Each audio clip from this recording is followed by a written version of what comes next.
Hello everyone, it's Dom here from Esports News UK. I'm at ESL London 2022 and I'm joined by a special guest, someone I've wanted to interview for so long. It's Will from Lucent, co-founder and CEO. Is that right, Will? How's it going? Yeah, I'm doing well, Dom. It's been well overdue. I think we're about 3-4 events deep before we've been able to get one.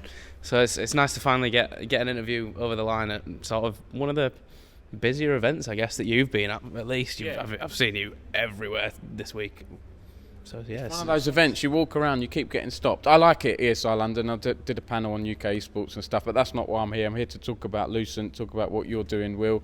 I think Lucent is a good UK org. I like your, the rebrand you did a little while ago. You're in League of Legends, so you're solely in League of Legends, right? Tell us what's been going on. Unfortunately, you've been blooming demoted, haven't you, to Div 3? Yeah, so sort of anyone that I've introduced myself to this like these past 2 days at ESL, it's like, oh, let's talk about Lucent. I'm like, oh, well, we've just been relegated, so there's not many positives. But I think with some of the rule changes, it's like we're in a very unique position now where even though we've been relegated after summer, we can still play spring split in Div 2. So that's sort of the main aim. And I think with sort of what's going on behind the scenes, we might be in a position where some of the stronger teams are going to sort of fast track that position and put us in a great spot. Now, I should know all of this stuff, all the format behind it. Explain how you can be in spring split in Div 2. Is that to do with the winter thing that's coming up? So obviously London United dropped out when they were put in relegation, and they like the usual way that relegation has always been done when I've been involved is that the two teams that are the top two teams would be put in a position where they are automatically Division 2. However, this time round they've added in, or there's always been a winter split as well for Div 3 and below, but they've now put us in a position where the team that came second, so K5B, will automatically be in winter relegations for Division 3, and there'll be a third spot, so we just play winter split and we're playing for that spot that is open. Right, so you're going to play in this winter split, and this is separate to this Aurora. Yeah, thing. so we're in a position where we still automatically get put in, so you're already in with the Division 1 teams and then the 3 Division 3 teams. So our plan is to have a team that will coexist across both and sort of be in that platform.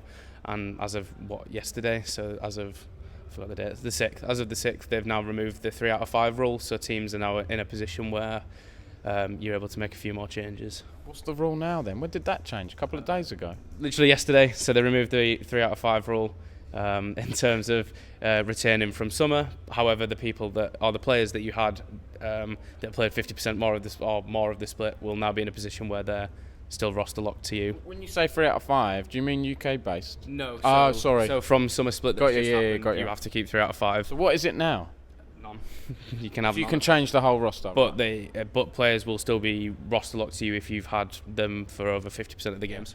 It's confusing, isn't it? And I don't want to rubbish NLC because there are some nice people that work there, and I think Div 1 is a nicely produced league. Yeah, no, I look to Hyrav because we got Josh from X7 as an exclusive viewer who's watching this first. But it is. Tell us about how your thoughts on the whole structure of Div 1 to Div 5. Some people don't mind it. Some people, I think the teams in Div 1 seem to be happy with it, but everyone else, could things be changed?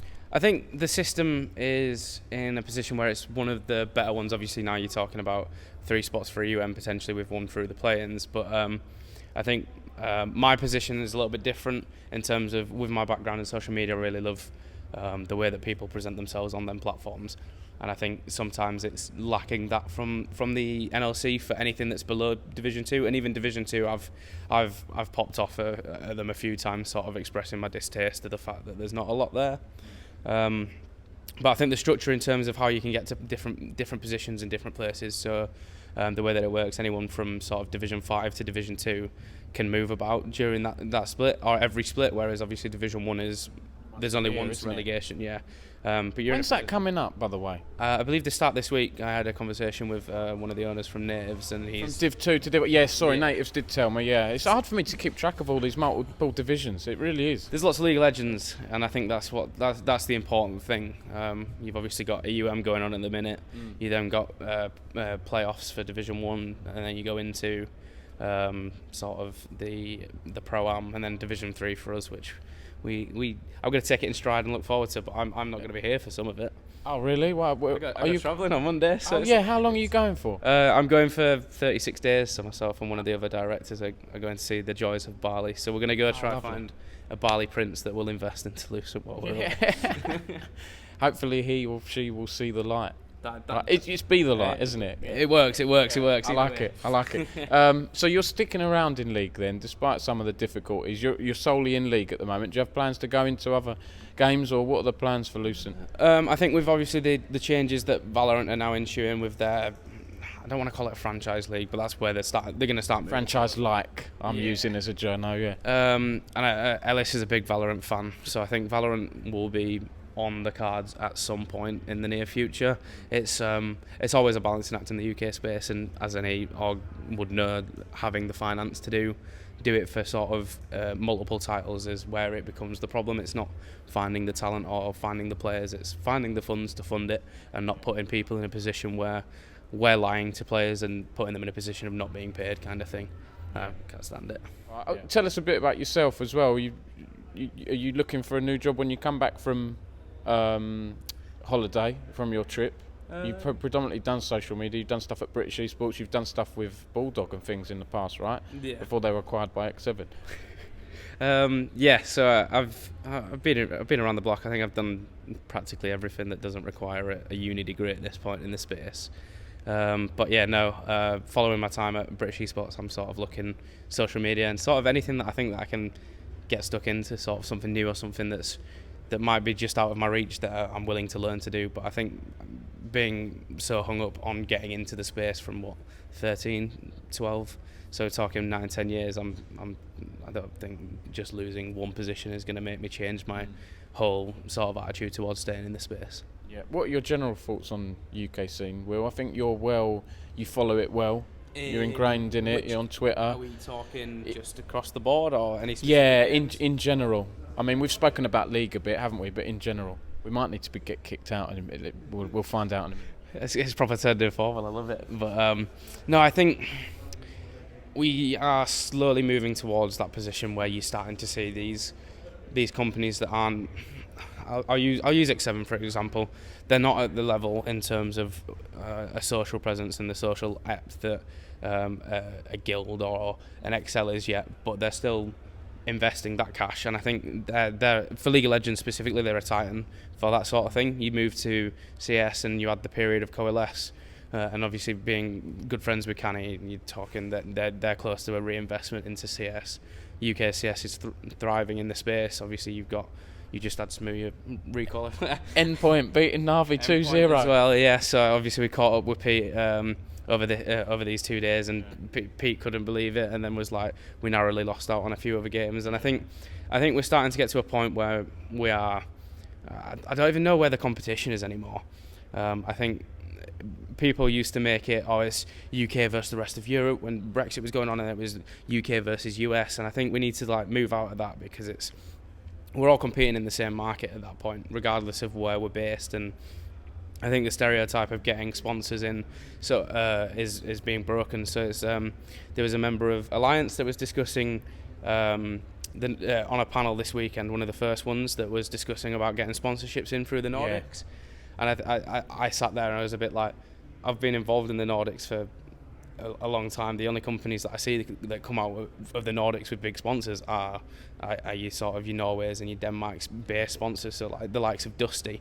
Whereas I think UK teams, for example, in that league ecosystem going into that space struggle a lot. So it's about sort of seeing more brands in the UK specifically being a bit more comfortable at letting the wallet open, but it needs to be the right opportunity for them, I guess. Yeah. All right, cool. And any other last words? I mean, it's a shame how you did, but you seem to have some togetherness at Lucent and so on. Anything else you'd like to add? I'd love to shout. I'd love to call out like Mad Lions and be like, it's a bit the incident with the player that went to Mad Lions who was with you for a couple of weeks, right? Yeah, I had a discussion with a few people. With Ollie, for example, he was like, "Oh, you've had an issue with players leaving." I was like, I think my first my bitterness about it was like, oh, he's gone there, and for the player I'm super happy. Like, he's gone and got an insane amount of money in terms of what compared to what we were offering, and an amazing experience. He's a sub at Mad Lions, isn't he? He's a sub, yeah. But I think the thing that annoyed me was like I was in a position. If it was anyone else, I'd be like, oh, fair enough. But it was who it was. But I think it was a learning curve for me, sort of moving forward. That I know that obviously the article got a lot of stick for the pressure statement. Put that in the video description so people understand the context kind of thing. I think you got a bit of unfair stick there. Yeah, but it's one of them. When I phrase pressure, I don't mean you forcing to be signed once everything's agreed in terms of sort of everything with that player, for example, was agreed. And I didn't sort of enforce the contract that was agreed by him to be signed. So it's one of them. For my learning curve is like you're in a period, and that contract will just become null and void, and it'll be in an air of emptiness. But we learn, and I think that's the best thing about it all. Yeah, exactly. Anything else you'd like to add, Will? It's been good talking to you. We finally did an interview. No, I think Ellis, I miss you.